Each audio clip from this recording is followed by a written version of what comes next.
Alors avec nous, Christophe Koupas, qui forme les gens aussi à la méditation.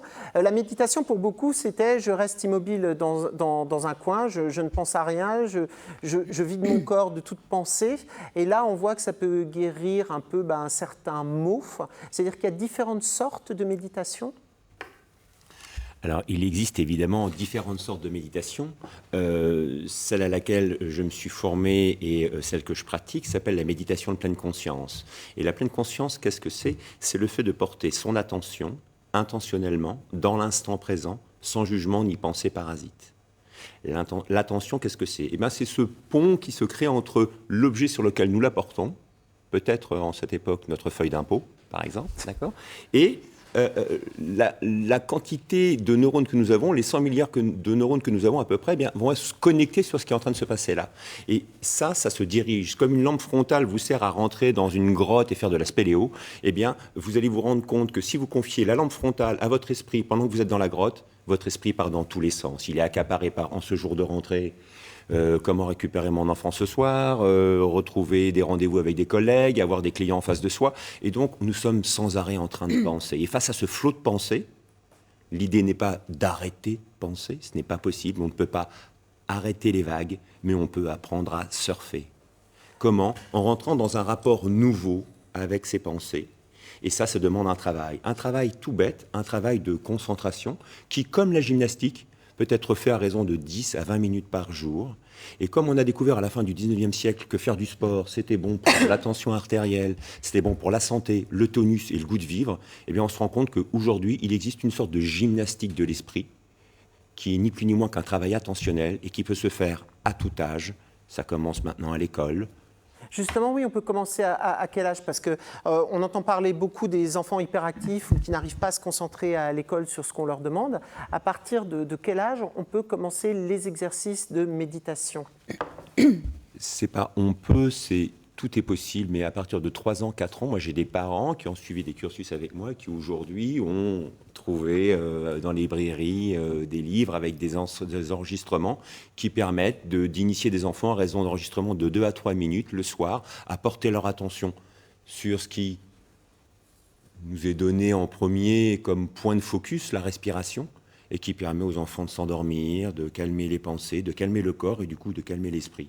Est-ce qu'on peut méditer n'importe où ? Parce que c'est vrai qu'on parlait de la pause déjeuner tout à l'heure avec Hop Lunch.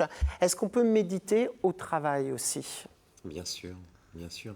On peut méditer partout, sachant que méditer, c'est ramener l'attention dans l'ici et maintenant du corps, donc dans les sensations corporelles, dans les pensées et les émotions. Constater les pensées sans rentrer dans la narration des pensées. Donc ça demande un petit peu un accompagnement, hein, c'est à ça que je sers en l'occurrence. Mais on peut effectivement se recentrer à tout instant. Vous, avant de monter sur votre plateau, avant qu'on le décompte, vous pouvez aussi décider de ramener votre attention dans les sensations corporelles, dans le souffle. Et ça peut se faire quelle que soit la multitude des stimuli extérieurs. Voilà. Alors, pour s'aider, c'est mieux de commencer dans un endroit calme plutôt qu'à côté d'un marteau-piqueur, on va dire. Mais oui, il est possible de se recentrer à tout instant. Et plus vous pratiquez, et plus ça devient facile. C'est comme le sport. D'où l'intérêt de pratiquer régulièrement. Oui, justement, c'était ma question. C'est combien de temps on met avant de savoir qu'on maîtrise la méditation ? Les premiers effets, on va dire. Alors, il n'y a pas de règle, peut-être. Le mot « maîtriser » n'existe pas.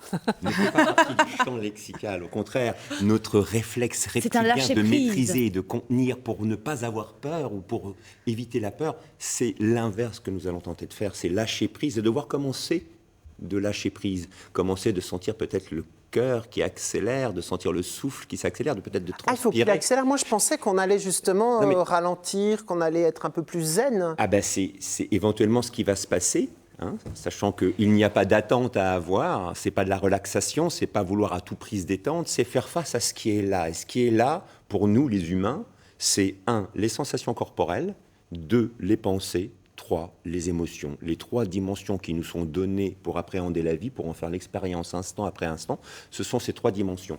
Et la pratique de la méditation nous permet petit à petit de rentrer en relation avec ces 3 dimensions, avec, je dirais, un rapport neuf, rafraîchi, quel que soit l'âge que nous avons. Et quelle est la différence entre la relaxation et la méditation? Parce que moi, parfois, je me dis, dirais tiens... même le yoga, parce que des fois, on confond, je crois. Non, le yoga, c'est sportif, normalement, ça fait mal. Non, Physique, moi, faut pas méditation, être mal. c'est se Non, lâcher. attends, Le le problème, yoga, c'est c'est... physique. Ah, Moi, mais- si je me lâche, je m'endors. Donc, la sieste, c'est peut-être ça, alors. la sieste, c'est pas une méditation, non? Alors la sieste n'est pas une méditation, puisque méditer, c'est porter son attention, donc c'est rester concentré. Et vous n'allez pas vous mettre à travailler quand vous êtes fatigué. Donc croire que c'est parce que je suis fatigué que je te ferais bien d'aller méditer maintenant, c'est une erreur, d'accord?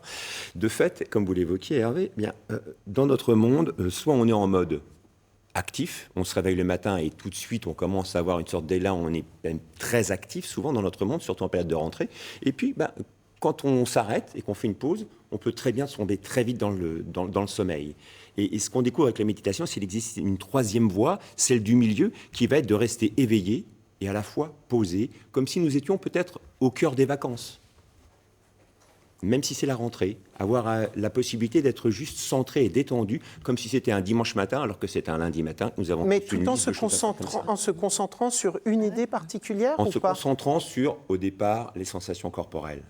L'enseignement qui nous est transmis nous amène à porter l'attention dans le corps. C'est le premier ancrage de l'attention, c'est le plus facile, le plus accessible. Et du coup, pour répondre à la question, eh bien, au bout de quelques semaines, je le vois très bien dans les programmes que j'anime, qui durent 8 semaines et qui rendent les gens autonomes dans leur pratique. Le programme MBSR a cette vocation-là. 1, d'amener les gens à l'autonomie dans la pratique, et 2, à mieux gérer leur stress, donc à développer leur résilience. Eh bien, au bout de 3-4 semaines, vous voyez très bien que quand les gens s'installent, ils sont plus détendus, plus posés, ils ont facilement le sourire, leurs témoignages sont plus sincères, plus authentiques. Et vous voyez bien que quelque chose est en train de se passer malgré eux, parce qu'il n'y a rien à comprendre. Déjà, je trouve déjà juste avec le ton de votre voix, ça relaxe, On est un peu ça relaxe hypnotisé. déjà.